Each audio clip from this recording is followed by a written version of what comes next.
Hi കൂട്ടുകാരെ, നമ്മൾ English വൊക്കാബുലറിയുടെ 7ാമത്തെ ക്ലാസ്സിലേക്കാണ് കേട്ടോ. 7ാമത്തെ ക്ലാസ് ആണ്. നല്ല രീതിയിൽ വൊക്കാബുലറി പഠിക്കുക, നല്ല രീതിയിൽ മാർക്കാക്കുക. ഓക്കെ, നമ്മൾ ഈ അടുത്ത് നടന്ന എക്സാമുകളിൽ നിങ്ങൾ നോക്കിയിട്ടുണ്ടായിരുന്നു, ക്വസ്റ്റ്യൻ പേപ്പറിലൊക്കെ കുഴപ്പമില്ലാതെ ഇംഗ്ലീഷൊക്കെ നമുക്കൊരു അത്യാവശ്യം നമുക്കൊരു 8-9 മാർക്കൊക്കെ സ്കോർ ചെയ്യാവുന്ന രീതിയിലൊക്കെ ക്വസ്റ്റ്യൻസ് ഒക്കെ വന്നിട്ടുണ്ട്. അതേപോലെയൊക്കെ വരട്ടെ എന്ന് നമുക്ക് പ്രാർത്ഥനയോടെ ഇരിക്കാം.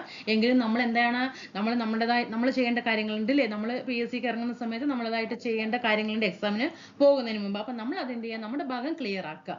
എന്നിട്ട് ബാക്കിയൊക്കെ നമുക്ക് എന്ത് ചെയ്യാം, എക്സാം ഹാളിൽ കാണാം. നമുക്ക് ക്ലാസ്സിലേക്ക് പോകാം. നമുക്ക് കുറച്ച് സ്പെല്ലിംഗ് നോക്കാം. ആദ്യം എന്ത് ചെയ്യാം, കുറച്ച് സ്പെല്ലിംഗ് നോക്കാം. ഒന്നാമത്തെ നോക്കിക്കേ, ഇനാമൽ. ഇനാമൽ എങ്ങനെയാണ് സ്പെല്ലിംഗ് വരുന്നത് ശ്രദ്ധിക്കണം കേട്ടോ. സ്പെല്ലിംഗ് ടെസ്റ്റ് വരാറുണ്ട് ക്വസ്റ്റ്യൻസ് എപ്പോഴും. ഇനാമൽ, ENA അല്ലേ, ഇനാമൽ, MEL. ഇത് നമുക്ക് പിന്നെ ഇത് നമുക്ക് എഴുതാൻ കഴിയും. ഇനി ഈ എക്സാഗ്രേറ്റ് നോക്കിക്കേ, 2 G വരുന്നുണ്ട്, ശ്രദ്ധിക്കണം കേട്ടോ. EXA അല്ലേ, GG കണ്ടോ, ERATE. ഇവിടെ വരാവുന്ന മിസ്റ്റേക്ക് നമുക്ക് വേറെ ഇവിടെയൊക്കെ നമ്മൾ ചെയ്യാൻ കഴിയും. പക്ഷെ ഈ G ഒരു G ആണോ 2 G ആണോ എന്നായിരിക്കും നമുക്ക് സംശയം. അപ്പോൾ എക്സാഗ്രേറ്റ് 2 G വരുന്നുണ്ട്, ശ്രദ്ധിക്കുക.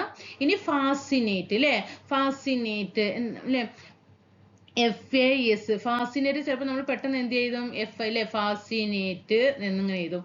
പക്ഷെ അവിടെ അങ്ങനെയല്ല, S കഴിഞ്ഞിട്ട് എന്തുകൂടി വരുന്നുണ്ട്, ഈ സീനെയാണ് ഇവിടെ ഒളിഞ്ഞു കിടക്കുന്ന ഒരു അല്ലേ, ഒളിഞ്ഞു കിടക്കുന്നത്. ഫാസിനേറ്റ് C ആണ്, ശ്രദ്ധിക്കണം അല്ലേ. ഇനി ഫിയേഴ്സ്.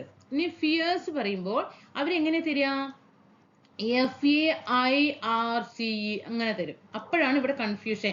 E ആണോ ഫസ്റ്റ്, I ആണോ ഫസ്റ്റ്, ഇതാണ് ഇവിടെ വരുന്ന കൺഫ്യൂഷൻ. ബാക്കിയൊക്കെ നമ്മൾ ചെയ്യും, Fഉം അതൊക്കെ ചെയ്യും. ഈ Iയും Eയും ആണ് വ്യത്യാസം. അപ്പൊ ഫിയേഴ്സ് എന്ന് പറയുന്ന സമയത്ത് നമ്മൾ ഫസ്റ്റ് ആർക്ക് പ്രിഫറൻസ് കൊടുക്കണം, Iക്കാണ് കൊടുക്കേണ്ടത് അല്ലേ.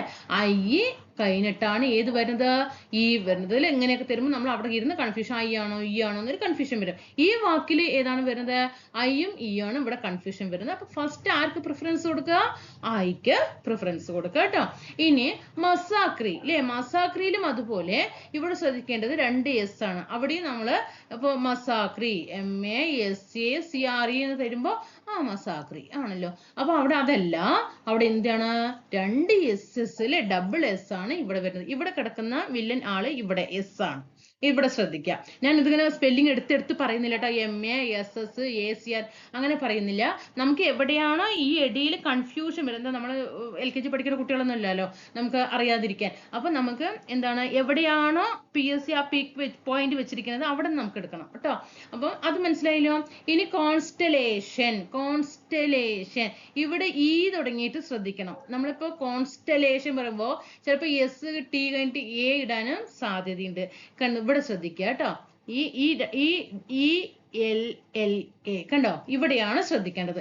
കോൺസ്റ്റലേഷൻ, CONഉം ST യും നമ്മൾ എഴുതും. അത് കഴിഞ്ഞിട്ട് ശ്രദ്ധിക്കേണ്ട വാക്ക് എങ്ങനെയാണ്, ELLA, എല്ലാ കണ്ട, നമ്മൾ എല്ലാം എന്ന് പറയാറില്ലേ, എല്ലാന്ന്, അങ്ങനെ ശ്രദ്ധിക്കണം കേട്ടോ, എല്ലാം. ഇനി കോൺസ്പിറസി. എന്താണ് കോൺസ്പിറസി, നമ്മൾ ചിലപ്പോൾ എന്ത് പറയും, കോൺസ്പിറസി അല്ലേ. ചിലപ്പോൾ നമുക്ക് S അവിടെ വിട്ടുപോകാനുള്ള സാധ്യതയുണ്ട്. അതുപോലെ C ഇവിടെ ശ്രദ്ധിക്കണം കേട്ടോ. നമ്മൾ S എന്ന് പിറസി എന്ന് പറയുമ്പോൾ PIRASY എന്ന് എന്ത് ചെയ്യും, എക്സാം ഹാളാകുമ്പോൾ മാനസികാവസ്ഥയൊക്കെ അങ്ങനെയൊക്കെ വരും. അപ്പോൾ കോൺസ്പിറസി അവിടെ ഏതാണ് അക്ഷരം, ഇവിടെ ശ്രദ്ധിക്കേണ്ടത് C-നെയാണ് ഇവിടെ ഒളിഞ്ഞു കിടക്കുന്ന ആള്. C ശ്രദ്ധിക്കണം കേട്ടോ, കോൺസ്പിറസി. ഇനി കൺസർവേറ്ററി. എന്താണ് കൺസർവേറ്ററി, ഇവിടെ ഏതാണ് നമുക്ക് ഇതാകുന്നത്, അല്ലെ, ഇവിടെ ശ്രദ്ധിക്കണം. ഇവിടെ ഈ Aയും ശ്രദ്ധിക്കണം. ഇവിടെ അതാണ് വരുന്നത് അല്ലെ. ചിലപ്പോൾ കൺസർ SAR എന്ന് നമുക്ക് എന്ത് ചെയ്യാം, പെട്ടെന്ന് നമുക്ക് ആലോചന പോകാം അല്ലെ. അപ്പൊ കൺസർവേറ്ററി CON അല്ലെ, SER കൺസർവേറ്ററി. VA ആണ്, VE അല്ല കേട്ടോ, VATORY കൺസർവേറ്ററി. അപ്പൊ ഇത്രയും എത്രയായി, 3, 6, 8 അല്ലെ, 8 സ്പെല്ലിംഗ് പഠിച്ചല്ലോ. ഇനാമൽ എങ്ങനെ എഴുതാന്നറിയല്ലോ, എക്സാഗ്രേറ്റ് നോക്കിക്കേ, GG ആണ് ഇവിടെ നിന്നുള്ളത് നോക്കുക. അതുപോലെ ഫാസിനേറ്റിൽ ഇവിടെ CI നോക്കണം. ഫിയേഴ്സ് എഴുതുമ്പോൾ ഫസ്റ്റ് ഐക്കാണ് സാധ്യത കൊടുക്കേണ്ടത്. മസാക്രി വരുമ്പോൾ 2 S കൊടുക്കണം. കോൺസ്റ്റലേഷൻ എല്ലാ എന്നുള്ളത് ഓർക്കണം കേട്ടോ, സെൻട്രലി എല്ലാ. ഇനി കോൺസ്പിറസി കണ്ടോ, C ഇവിടെ S അല്ല C ആണ്. അതുപോലെ കൺസർവേറ്ററി SE ആണ്, എന്നിട്ട് ബി കഴിഞ്ഞിട്ടാണ് ഏത് വരുന്നത്, എ വരുന്നത് കേട്ടോ. കൺസർവേറ്ററി പഠിച്ചോ? ഇനി നമുക്ക് ഒരു 5 ആന്റോണിയം പഠിക്കാം. കോമൺ, കോമൺ എന്താണ്, പൊതുവായിട്ടുള്ളത് അല്ലേ? അപ്പൊ അൺകോമൺ, റെയർ, ഇതൊക്കെ കോമൺ വരുമ്പോൾ ഇതൊക്കെ നമുക്ക് പിന്നെ എന്താണ് ഇങ്ങനെയുള്ളതൊക്കെ വന്നാൽ നമുക്ക് ആന്റോണിയം നമ്മൾ മാർക്ക് വാങ്ങിക്കും അല്ലേ? Common, uncommon, rare. ബോറോ എന്താണ്, ലെൻഡ്, പേ, ഗിവ്, ഇതൊക്കെ എന്താണ് ബോറോന്റെ ഓപ്പോസിറ്റ് ആണ്. ബോറോന്റെ ഓപ്പോസിറ്റ് എന്താണ്, ലെൻഡ്, പേ, ഗിവ്, ഇതൊക്കെ എന്താണ് ആന്റോണിയം ആണ് അല്ലെ? ബോറോന്റെ വിപരീത പദമാണ് ലെൻഡ്, പേ, ഗിവ്. ഇനി കേലസ് എന്താണ്, കേലസ് കൺസിഡറേറ്റ്, കെയറിങ് അല്ലെ? കേലസ് പറയുമ്പോൾ നമ്മൾ അങ്ങനെ ശ്രദ്ധിക്കാതിരിക്കുക അല്ലെ, ഒരു ഒടുക്കമട്ടിൽ അങ്ങോട്ട് വിടുക അല്ലെ, അതിനെ പറയുന്നതാണ് ഇങ്ങനെ കൺസിഡറേറ്റ്, കെയറിങ്. അതിന്റെ ഓപ്പോസിറ്റ് എന്താണ്, നമ്മളത് കൂടുതൽ ശ്രദ്ധ കേന്ദ്രീകരിക്കുകയാണ് അല്ലെ? കേലസ്, കൺസിഡറേറ്റ്, കെയറിങ്. കണ്ടക്ട്, മിസ്കണ്ടക്ട്, ഇത് ഈ ചോദ്യം വന്നിട്ടുണ്ട്. കണ്ടക്ട് എന്നൊക്കെ പറയുമ്പോൾ ഡിസ്കണ്ടക്ട് എന്നൊക്കെ വരും കേട്ടോ. ഓപ്പോസിറ്റ് എങ്ങനെ വരും, ഡിസ്കണ്ടക്ട്. അപ്പൊ നമ്മൾ അതാണോ, ഡിസ് ആണോ, മിസ് ആണോ എന്നൊക്കെ വരും അല്ലേ? കണ്ടക്ട് വരുമ്പോ മിസ് ആണ് കേട്ടോ, misconduct.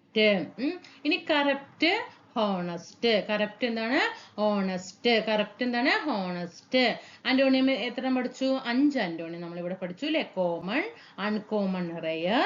Borrow, lend, pay, give. Careless, considerate, caring. Conduct, misconduct ആണ്. Corrupt, honest. കുറച്ച് പഠിക്കുമ്പോൾ വൊക്കാബുലറി നമുക്ക് അങ്ങനെ ഭാരം തോന്നില്ല. അല്ലെങ്കിലൊക്കെ നമ്മൾ ഇംഗ്ലീഷ് വൊക്കാബുലറി ഒക്കെ പഠിക്കാനിരുന്നാൽ നമ്മളൊരു ലെവലാകും. അപ്പൊ കുറച്ച് ഇങ്ങനെ പലതുള്ളി പെരുവെള്ളം എന്നല്ലേ നമ്മൾ പറയാറ്. അപ്പൊ അതേപോലെ കുറച്ച് പലതുള്ളിയായിട്ട് നമുക്ക് ഡെയിലി പോവുക. നമ്മുടെ എക്സാം ആകുമ്പോഴേക്കും നമുക്ക് അതൊരു വലിയൊരു കടൽ പോലെയാവും കേട്ടോ. പഠിച്ച് ഞായറാഴ്ച ദിവസം റിവിഷനും ചെയ്യാം കേട്ടോ. ഇപ്പൊ ശനിയാഴ്ച എക്സാം ഉള്ളവരുണ്ടാവും അല്ലെ? ഡിഗ്രി പ്രിലിംസിന്റെ എക്സാം ഉള്ളവരുണ്ടാവും അല്ലെ? എനിക്കും ഉണ്ട് കേട്ടോ ഡിഗ്രി പ്രിലിംസ്. ശനിയാഴ്ച എക്സാം ഉണ്ട്. അപ്പോൾ ശനിയാഴ്ച ഇപ്പോൾ റിവിഷൻ ചെയ്യാൻ പറ്റില്ല അല്ലെ? അപ്പൊ നമുക്ക് ഞായറാഴ്ച എന്ത് ചെയ്യാം, ഇത്രയും ദിവസം പഠിച്ചത് ഫുള്ള് നമുക്ക് ഒരുമിച്ചിട്ട് റിവിഷൻ ചെയ്യാം കേട്ടോ. ഇനി ഫ്രേസൽ വെർബ് നോക്കാം.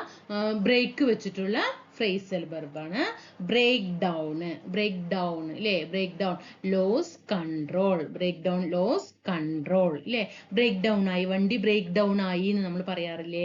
അപ്പൊ എന്താണ്, അതിന്റെ കൺട്രോൾ പോകണല്ലോ. അപ്പോ lose control. Break in to അല്ലെങ്കിൽ ബ്രേക്ക് ഇന്ന്, അത് രണ്ടിനും എന്താണ്, enter by force. Break in to അല്ലെങ്കിൽ break in, enter by force. Break out, break out എന്താണ്, start suddenly. Break out, start suddenly. ഇനി ബ്രേക്കപ്പോ, come to an end. Breakup അല്ലേ, നമ്മൾ പറയാറില്ലേ ബ്രേക്കപ്പ് ആയി എന്നൊക്കെ പറയാറുണ്ട് അല്ലേ? ബ്രേക്കപ്പ് പറയാറുണ്ട് അല്ലേ? എന്താണ്, അവര് സിനിമയിൽ നിന്നും കുറച്ചു കാലം ബ്രേക്കപ്പ് ആയി, അല്ലെങ്കിൽ അവർ ആക്ടിങ്ങിൽ നിന്നും കുറച്ചു കാലം ബ്രേക്കപ്പ് ആയി. അപ്പൊ എന്താണ് ബ്രേക്കപ്പ് പറയുമ്പോൾ എന്താണ്, കം ടു ആൻ എൻഡ്. അപ്പൊ ബ്രേക്ക് വെച്ചിട്ടുള്ള 4 പഠിച്ചു. ബ്രേക്ക് ഡൗൺ പറയുമ്പോൾ നമുക്ക് വണ്ടി ബ്രേക്ക് ഡൗൺ ആയിട്ട് കണക്കാക്കുക, lose control. Break in to, in എന്താണ്, enter by force. Break out, start suddenly. Break out ആണ്, start suddenly. Breakup, come to an end. പഠിച്ചല്ലോ. കുറച്ച് ആന്റോണിയം പഠിച്ചു, കുറച്ച് ഫ്രേസൽ വെർബ് പഠിച്ചു, കുറച്ച് സ്പെല്ലിംഗ് പഠിച്ചു. 3 ആയല്ലോ. ഇനി അത് കഴിഞ്ഞ പ്രാവശ്യം തന്നൊക്കെ ഓർമ്മയുണ്ടല്ലോ. അത് 7ാമത്തെ ക്ലാസ് ആണ്. 6 ക്ലാസ്സിലുള്ളതും പക്കയായിട്ട് പഠിച്ചു മാറ്റണം. പ്രീവിയസ് ഒക്കെ അതിൽ ഉൾപ്പെടുത്തിയിട്ടുണ്ട്. നോക്കട്ടെ, ഞാൻ ഇതിന്റെ കൂടെ ഡെയിലി ഒരു ക്വസ്റ്റ്യൻ പേപ്പർ ഇതിന്റെ കൂടെ ആഡ് ചെയ്ത് തരാൻ പറ്റുമെങ്കിൽ നോക്കട്ടെ. അല്ലെങ്കിൽ വേറെ തരികയാണെങ്കിൽ ഡെയിലി ഓരോ 10 ക്വസ്റ്റ്യനിൽ ഉണ്ടാവുള്ളൂ. ഡെയിലി ഒരു 10 ക്വസ്റ്റ്യൻ പ്രീവിയസ് ആയിട്ടുള്ളത് എല്ലാതും വരുമല്ലോ. അതിൽ ആക്റ്റീവ് വോയിസും വരും, എന്താണ് ഡയറക്റ്റ് ആൻഡ് ഇൻഡയറക്റ്റ് സ്പീച്ച് വരും, ക്വസ്റ്റ്യൻ ടാഗ് വരും, എല്ലാം വരുമല്ലോ. ഒരു 10 ക്വസ്റ്റ്യൻ ഡെയിലി നമ്മളൊരു ക്വസ്റ്റ്യൻ പേപ്പർ ഇട്ടിട്ട് പോയാൽ നമുക്ക് എന്തായി, പ്രീവിയസ് ആയിട്ടുള്ള എല്ലാ ക്വസ്റ്റ്യൻ പേപ്പറും നമുക്ക് നോക്കിയതുപോലെയായി. നോക്കാം, നിങ്ങളുടെ അഭിപ്രായം എന്താണെന്നുള്ളത് ഞാൻ നോക്കട്ടെ, എന്നിട്ട് അതിനനുസരിച്ച് ചെയ്യാം കേട്ടോ. അപ്പോൾ നമുക്ക് അടുത്ത ക്ലാസ്സിൽ വീണ്ടും കാണാം. ചാനൽ സബ്സ്ക്രൈബ് ചെയ്യാതെ കാണുന്നുണ്ടെങ്കിൽ കൂട്ടുകാർ തീർച്ചയായിട്ടും നമ്മുടെ ചാനൽ സപ്പോർട്ട് ചെയ്യണം കേട്ടോ. നിങ്ങളുടെ സപ്പോർട്ടാണ് എൻ്റെ ഊർജ്ജം, നമ്മുടെ ചാനലിന്റെ എനർജി, നമ്മുടെ ക്ലാസ്സുകളുടെ എല്ലാം ഓക്കെ, എല്ലാം നിങ്ങളാണ്. അപ്പൊ തീർച്ചയായിട്ടും സപ്പോർട്ട് ചെയ്യാം കേട്ടോ. ടെലിഗ്രാം ഗ്രൂപ്പിൽ കൂടിയിട്ട് ഒന്ന് ജോയിൻ ചെയ്യണേ. എല്ലാ കൂട്ടുകാർക്കും ഒരുപാട് നന്ദി. Thank you.